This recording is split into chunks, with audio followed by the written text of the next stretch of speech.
ትክክለኛውን መረጃ በፍጥነት እውነታውን አበጥሮ የሚያቀርበው የፈጠነ ሚዲያ ነው። ጤና ይስጥልኝ። በሰዓቱ የተሰሙ ዋና ዋና የሀገር ውስጥና የቀጠናችንን ትኩስ ዜናዎች ይዘን ቀርበናል። አብራችሁን ሁኑ።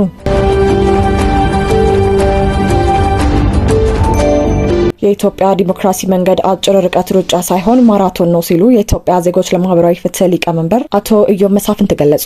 ሊቀመንበሩ ከደቡብ አፍሪካው ብሔራዊ ስርጭት ኮርፖሬሽን የውጭ አገልግሎት ጣቢያ ከሆነው ቻናል አፍሪካ ጋር ባደረጉት ቃለ ምልልስ በምርጫው ሂደት ላይ የሚሰነዘሩ ዓለም አቀፍ ትችቶችንና የፓርቲያቸውን አቋም አስመልክተው ሰፊ ማብራሪያ ሰጥተዋል። የኢዜማ ሊቀመንበር አቶ ኢዮብ መሳፍንት በቅርቡ የተካሄደውንና የገዢው ፓርቲ ብልጽግና መሪ የሆኑትን የጠቅላይ ሚኒስትር ዶክተር አብይ አህመድን የስልጣን ዘመን ያራዘመውን ሀገራዊ ምርጫ ተከትሎ ከዓለም አቀፉ ማህበረሰብ እየቀረቡ ያሉ አንዳንድ ትችቶች ትልቁን ስዕል የሚያጠፉ ናቸው ሲሉ አቅርለውታል። እንደ ሊቀመንበሩ ገለጻ የዓለም አቀፍ ተቺዎች ትኩረት ገዢው ፓርቲ በከፍተኛ ድምጽ እንደሚያሸንፍ አስቀድሞ መተንበዩ ላይ ብቻ ማተኮሩ በኢትዮጵያ እየተገነባ ያለውን የረጅም ጊዜ የዲሞክራሲ ሂደት ያላገናዘበ ነው ብለዋል። የኢትዮጵያ ዲሞክራሲ መንገድ በአንድ ጀንበር የሚጠናቀቅ አጭር ርቀት ሩጫ ሳይሆን በርካታ ውጣ ወረዶች የሚታዩበት የረጅም ርቀት ማራቶን ነው ሲሉ የኢዜማ ሊቀመንበር የሆኑት አቶ ኢዮብ መሳፍንት ገልጸዋል። ከጉድለት የጸዳ እንዳልነበር በግልጽ አስታውቋል። ሊቀመንበሩ አቶ ኢዮብ በቃለ ምልልሳቸው ወቅት ፓርቲያቸው ባደረገው ግምገማ መሰረት በርካታ ያልተገቡ ድርጊቶች መፈጸማቸውን አልሸሸጉም። በተለይም በአንዳንድ አካባቢዎች የእጩዎችና የደጋፊዎች ትንኮሳ፣ ማስፈራራት እንዲሁም እስራቶች እንደነበሩ ጠቅሰዋል። እነዚህ ድርጊቶች ለዲሞክራሲያዊ ሂደቱ ትልቅ እንቅፋት መሆናቸውንና ሊወገዙ እንደሚገባም በጽኑ አሳስበዋል።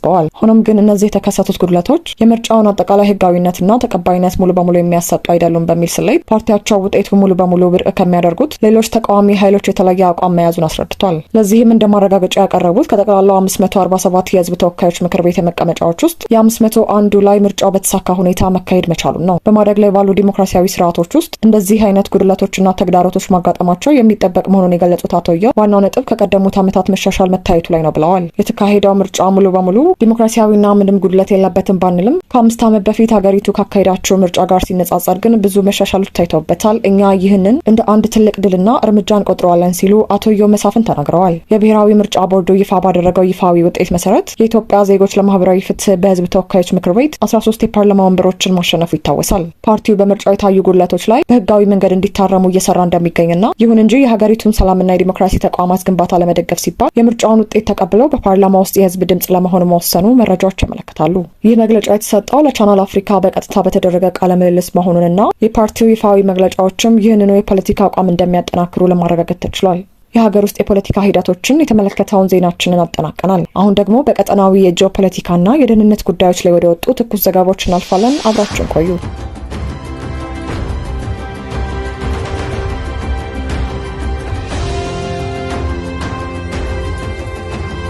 ትውልደ ኢትዮጵያዊ የሆኑ የእስራኤል መከላከያ ሰራዊት አባላት በሶማሊላንድ ዋና ከተማ ሀርጌሳ መሰማራታቸውን የሚጠቁሙ ዘገባዎች ወጡ።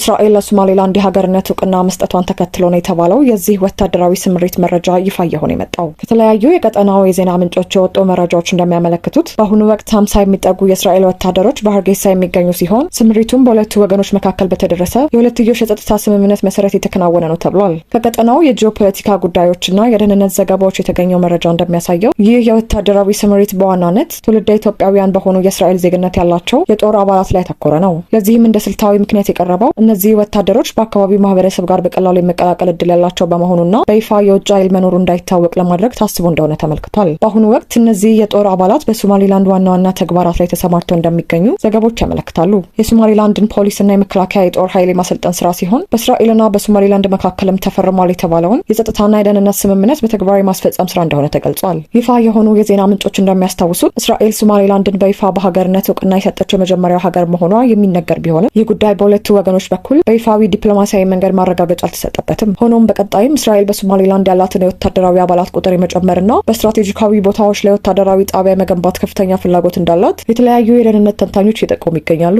ይህ በእንዲህ እንዳለ ይህ የእስራኤል የደህንነት እንቅስቃሴ ሶማሊላንድ ከኢትዮጵያ ጋር በፈረመችው ታሪካዊ የመግባቢያ ስምምነት ማዕቀፍ ማግስት የመጣ መሆኑ ጉዳዩን በበለጠ የፖለቲካ ትኩረት እንዲሰጠው አድርጎታል። የኢትዮጵያና የሶማሊላንድ ስምምነት በቀጠናው ላይ የፈጠረውን አዲስ ጂኦፖለቲካዊ መነቃቃት ተከትሎ የእስራኤል በሶማሊላንድ ምድር መታየት በቀይ ባህርና በአደን ባህረ ሰላጤ አካባቢ ያለውን የኃይል ሚዛን ሊቀይረው እንደሚችል በሰፊው እየተነገረ ይገኛል። ይሁን እንጂ ይህ ስምሪት በተለይም በሶማሊያ መንግስትና በአንዳንድ የቀጠናው ሀገራት ዘንድ ከፍተኛ ስጋትንና ተቃውሞ ሊቀሰቅስ እንደሚችል የፖለቲካ ታዛቢዎች ይገምታሉ። በሀርጌሳ የተሰማሩት ወታደሮች እንቅስቃሴና የስምምነቱ ዝርዝር ሁኔታዎች በሚስጥር የተያዙ ቢሆንም የሶማሊላንድ የጸጥታ መዋቅርን ለማጠናከር በሚደረገው ጥረት ላይ ከፍተኛ እገዛ እያደረጉ መሆኑን የውስጥ ምንጮችን የጠቀሱ ዘገባዎች ያረጋግጣሉ። የተከበራችሁና የተወደዳችሁ የፈጠነ ሚዲያ ተከታታዮች በሰዓቱ ያዘጋጀንላችሁ ትኩስ ዜናዎች እነዚህን ይመስሉ ነበር። መረጃዎችን በፍጥነትና በታማኝነት ማግኘታችሁን ለመቀጠል ቻናላችንን ሰብስክራይብ ማድረጋችሁ እንዳትረሱ።